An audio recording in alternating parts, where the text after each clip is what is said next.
Thanks, Sophie. Coming up on tonight's South Today. A jury has shown CCTV footage allegedly showing the man who's on trial for the fatal stabbing of Amy Gray on Bournemouth Beach. The court heard the criminology student ask questions about how to get away with murder during a policing lecture. Nathan Sardi denies the charges against him. Also in tonight's programme. I couldn't move anything apart from my eyes, my arm. I used to move that and it just used to lie on me like a dead weight. The life-changing consequences of a spinal injury. We follow Anna Marie on the road to recovery at a specialist unit in Salisbury. A passion for paddle. We join players on court to hear about the sport that's taking the South by storm. And we meet the knitted characters that are turning a few heads in a Hampshire village, all for a good cause. I couldn't have people in the village in the window in all their glory without adding myself.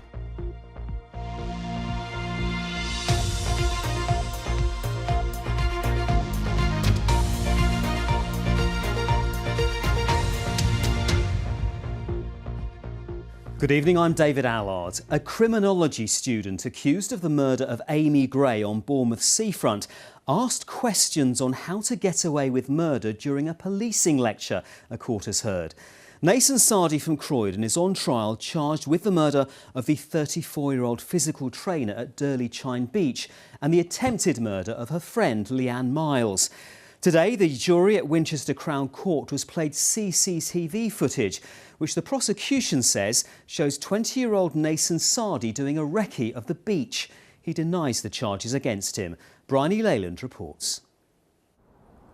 The prosecution say CCTV cameras tracked many of the movements of the accused, Nathan Sardi. This footage, played to the jury, shows him walking to get the train going from his home in Croydon to Bournemouth 3 days before the attacks in May of this year. After arriving at the station, he's shown staying at a travel lodge. The prosecution say over the next few days he did recce's of Chine Beach during the day and night, where on the 24th of May they allege he carried out a savage and random attack on Amy Gray and Leanne Miles. Amy Gray, who was a 34-year-old football coach, died at the scene from multiple stab wounds.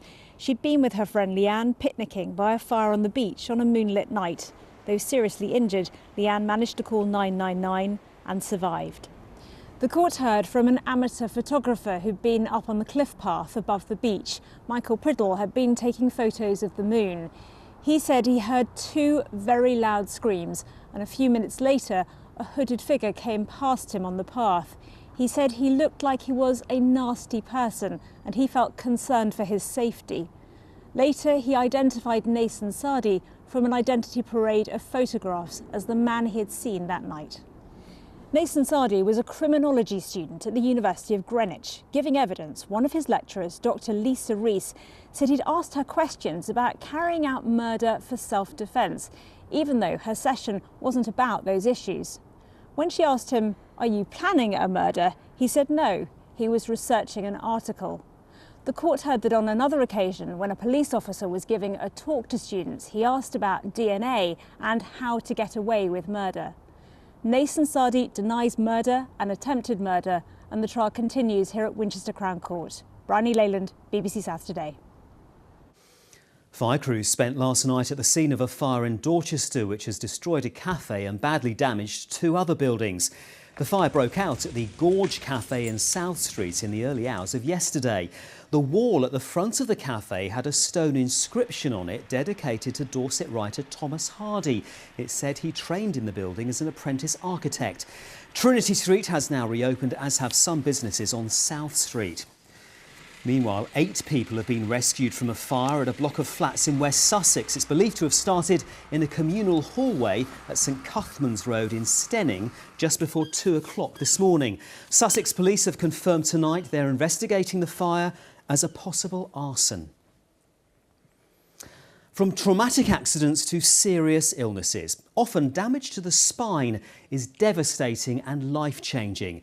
Many of those who experience it will be treated at Salisbury Hospital's spinal unit, which is celebrating its 40th anniversary this year. BBC South has spent the past year following teams and patients on the ward, and tonight we bring you the first of 3 films shining a spotlight on the work that goes on there. While rehabilitation remains the key focus for staff, the trauma that many patients experience before they arrive on the units has changed over the years. Sarah Farmer reports. Suffering a spinal injury can have life-changing consequences in an instant. At the Duke of Cornwall's Spinal Treatment Centre in Salisbury, rehabilitation for patients is broad, building strength, navigating grief, and preparing for life beyond the unit's 4 walls. Do you get any nerve pain at all? The spinal cord is a collection of millions and millions of nerves which carry messages from the brain behind the spine. So when you have a spinal cord injury, the messages are disrupted. Across the 4 decades that the unit has been running, the causes of patient injuries have changed. So there are much fewer things like road traffic accidents and work accidents, but there are many more people having injuries from much less traumatic causes. So to do with medical conditions and to do with simple falls from standing. Anna-Marie fell down a flight of stairs, breaking 3 vertebrae in her spine, leaving her without feeling from the chest down. I came in, led on a bed, I couldn't move anything apart from my eyes, my arm. I used to move that and it just used to lie on me like a dead weight. How are you today? The team at Salisbury work with each patient on a case-by-case basis. Physio and hydrotherapy help to build strength and confidence. Enrichment activities like crafting help Anna-Marie to develop dexterity. For some patients, time on the ward will mean working towards walking again. But that's not possible for everyone. When patients arrive here, one of the myths they have is that they're coming here to learn to walk. And that's the top of the agenda. That is not our agenda. Our first importance is to look after the bladder, the bowel, the skin. Anna-Marie's rehabilitation has had an impact on her entire family life. Her teenage daughter, Isla, had to move in with her grandparents whilst her mum was being treated. There's been moments that me and mum have had where it's just like we're both quite upset that this is the situation we're in, but we've made it work. But it was just for the first couple of months it didn't really register in my head. Everything was just going on around us. Everyone was upset, but I wanted to react, but I didn't know which way I should react because I wasn't sure whether I should cry, just put on a brave face or anything.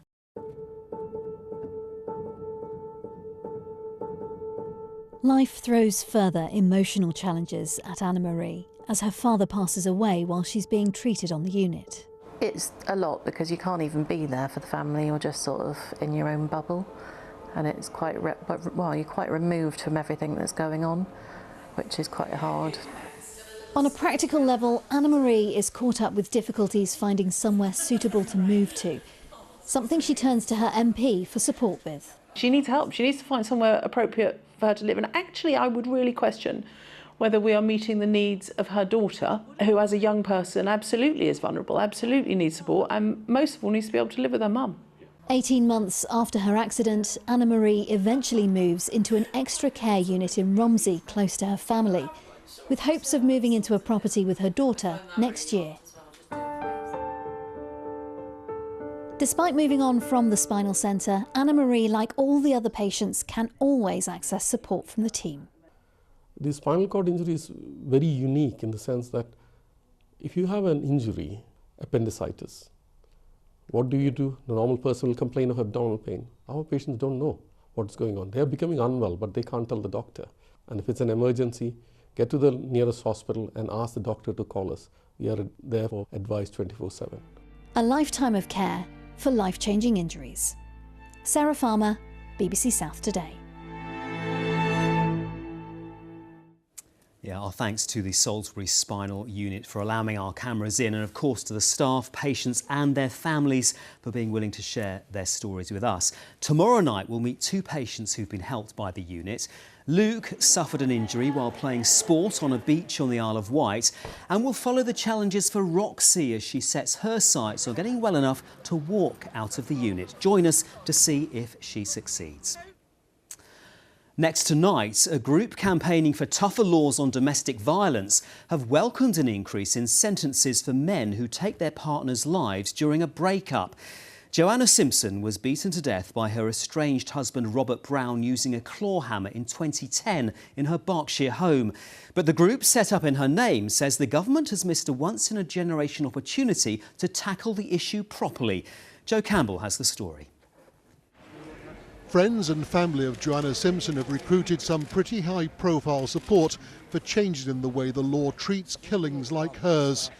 But while they've welcomed these new aggravating factors, they don't think the changes go far enough. We're saying to the government, brilliant that you're doing this. It is a once-in-a-lifetime opportunity. Let's not squander it.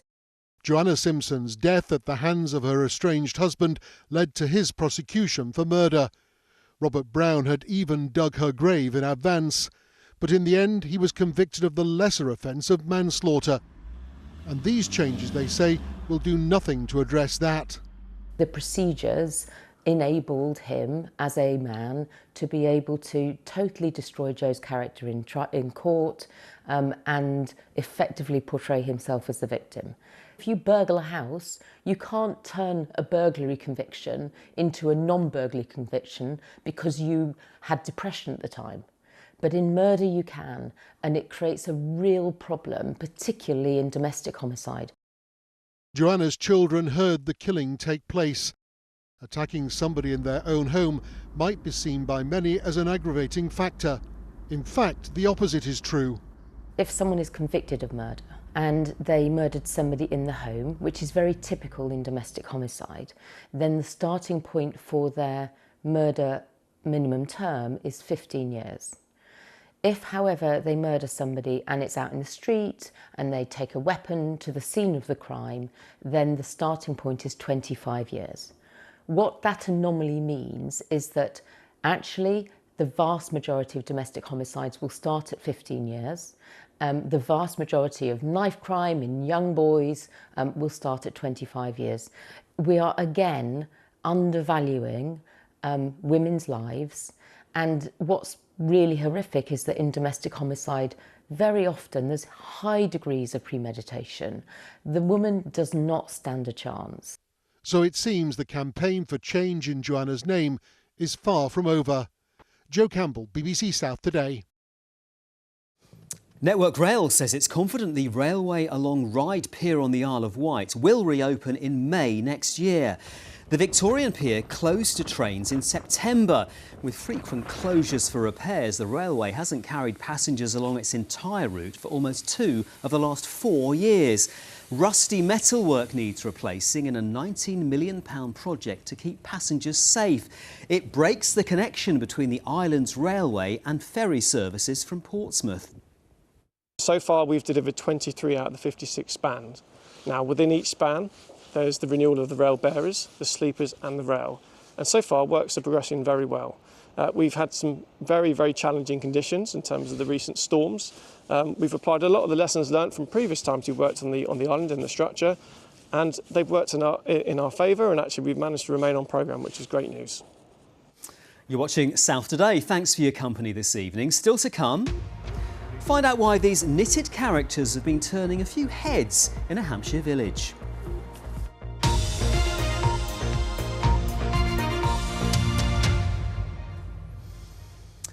A homeless woman from West Sussex is relieved to have been given a roof over her head just before Christmas. Rosie, who's in her early 30s, became homeless after going through a relationship breakdown. She found herself living in her car, describing it as cold and gloomy. Now, thanks to a local homeless charity, she lives in a shared house and is on the Horsham Council housing list to get her own property. Alexis Green has been to meet her and hear her story. I was made homeless in January. It's not very nice at all. It's cold, gloomy, You know, there isn't really anything to do. So it's cold food or like not eating at all and just piling a load of blankets onto you to try to feel warm. You just tend to make do with what you've got. I was in a bit of a relationship breakdown and ended up having to sleep in my car. I do find myself quite fortunate though, because my sisters live quite local, so often I'd sleep near their houses to feel quite safe. Rosie, who's in her early 30s, was taken in by Turning Tides, a homeless charity in West Sussex.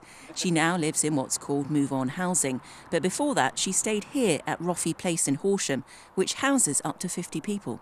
People here have high complex needs. They have trauma, substance use, mental health issues. Because we're quite rural, hidden homeless is huge because it's not as in your face as it will be in a city where people will be openly on the streets. They'll be hidden away in the forests, in the woods, they'll be sofa surfing, they'll be sleeping in cars, and that's the really key thing because people aren't recognised as being homeless in that respect because they're not visible. It's huge for some of these people and sometimes they don't know how to accept it, so it can take a long time to build up trust, to build up a rapport. Rosie is very thankful she has a roof over her head just before Christmas. Christmas is one of my favourite times of year. I often spend it with my sisters and their children. So I absolutely love Christmas, but it can be quite cold and harsh out there.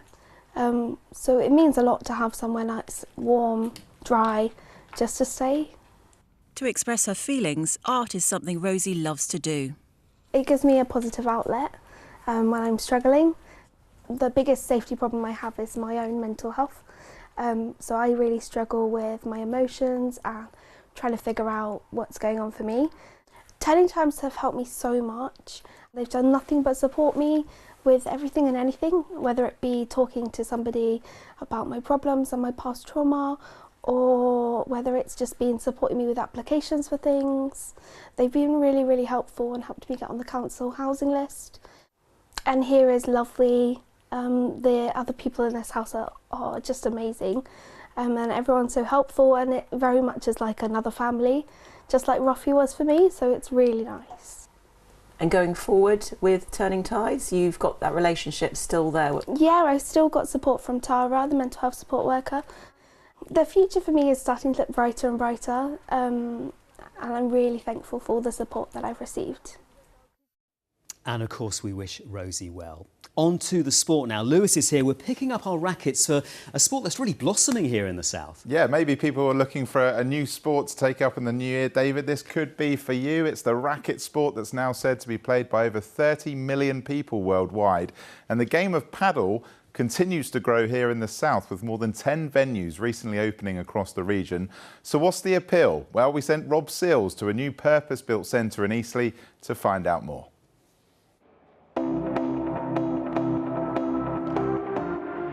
Paddle, a sport that's taking the south by storm. I'm here in Southampton to find out what the sport is and why it's so popular. Paddle is most commonly referred to as a mix of tennis and squash. It's played on a smaller court than tennis. It's surrounded by glass and mesh walls. It's a mix of great exercise. It's really easy to pick up. It's hyper social. It's clear to see why people are taking to it in so many numbers. There are now over 450 courts across the UK. That's a 600% increase since 2019. So what's that down to? In excess of 20 years I've been a tennis coach, and I feel that the entry level to paddle is, respectfully I say this, so much lower than tennis. It takes months to become even a beginner at tennis. With paddle, I can have people playing within 1 hour, playing to a level where they're going to get a good workout and have fun. James is the centre manager at these brand new courts, and he taught me the basics, starting with how to serve. We start the rally always cross court like we would do in tennis, and exactly the same principles. We start with a first serve and a second serve. I like to stand sideways on. We must be behind the white line. Racket back. I like to point the handle at the net so the wrist is laid back. Here, really simple. Drop the ball, don't throw it. You're just going to place it where you want it. There, through. So side on, sideways on. Then we're going to get the racket back, laying the wrist back. We're going to be in this position here. Yep. This is perfect. Drop the ball in front. Good serve. Good serve. Paddle is primarily played in doubles. It's got very similar scoring to tennis. And to start each game, you serve from right to left. And after my little run out, other players told me how much they enjoy the sport. I love the fact that it's doubles. You're always with your partner, you're quite close together, and it's just a really friendly sort of fun environment to be in. Every game I play, I feel that I'm getting better and better. My wife will say I'm obsessed with it, and I feel that I am, yeah. It's a challenging sport, but it's achievable. You get good exercise in a short period of time. Never get bored. I just enjoy the high tempo. I'd just say make that first step. You might not be particularly sporty, you might not be racket sports, you might think, I don't know what paddle is, but come and give it a try, you'll walk away very happy. Rob Sills, BBC South Today. Yeah, looks great fun. Now, moving on to football, Portsmouth could climb out of the Championship relegation with a win against Norwich at Fratton Park tonight. Pompey have lost just one of their last 5 and could jump up as high as 17th if they can back up Saturday's victory over Bristol City. Marco Manu will be out for 4 to 5 weeks, though. That's with a muscle injury. Tonight also sees Reading and Swindon in EFL Trophy action as they look to make it through to the 3rd round of the competition. The Royals travel to Walsall in Noel Hunt's 2nd match in charge, while the Robins are on the road at League One leaders Wycombe. In cricket, opening batter Tom Haines has signed a new 3-year deal with Sussex. The 26-year-old finished last season with an average of over 40 runs per match as he helped the club secure the County Championship Division 2 title. And Dorset boxer Lee Cutler says he's ready to put a tough year behind him when he faces Stephen McKenna in Liverpool this Saturday. The super welterweight hasn't fought since winning his 7th fight in a row last December, but has been promised a headline show in Bournemouth if he can win this weekend. Tough year, really tough year, in and out the ring, but focused on trying to get the job done, which I will do. I'm very confident of what we've been doing in the gym. Then I'll be going up to Ben Shalom and making sure he does make that happen for me and gets me a headline back down in Bournemouth, and I'll bring loads of fans, and yeah, it'll be a great night. Yeah, obviously we followed Chris Billings-Smith, another Dorset boxer, Lee's best friend. You know, if he can follow in his footsteps and build his own legacy down here, that'd be great. So good luck to Lee. Fantastic for Dorset, yeah. Thanks very much indeed, Lewis. Now, here's a story which our floor manager, Ali, will have a particular interest in because she is a very keen knitter. Now, we've probably all seen knitted postbox toppers by now, but a group of natty knitters in Hampshire have taken things one step further this Christmas. Yes, they have. They've recreated Porchester's main shopping street entirely from wool. But let's just say they've left some bits a little exposed. They hope the slightly naughty shop window will lift the stigma about health issues that some can be embarrassed to discuss. James Ingham has been finding out more. Life in Porchester as never seen before. This cheeky Christmas display has certainly got villagers looking and talking. I think it's hilarious. It's brilliant. It's so much fun. I used to do knitting when I was younger, but I wouldn't have the patience to do any of this now. The detail in it is super, isn't it? Patience will have gone into it. The idea was dreamt up by the Nudie Knitters, a bunch of women who, despite the name, do knit fully clothed. It all started with a near-naked vicar.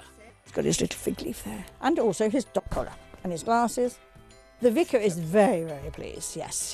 He took photographs and sent them to his parishioners. If you can make one person laugh, that is brilliant. The window features local sights, like the fire station's much-loved Santa truck that visits each year, and local characters, like Steve the dog walker. You're a well-known figure.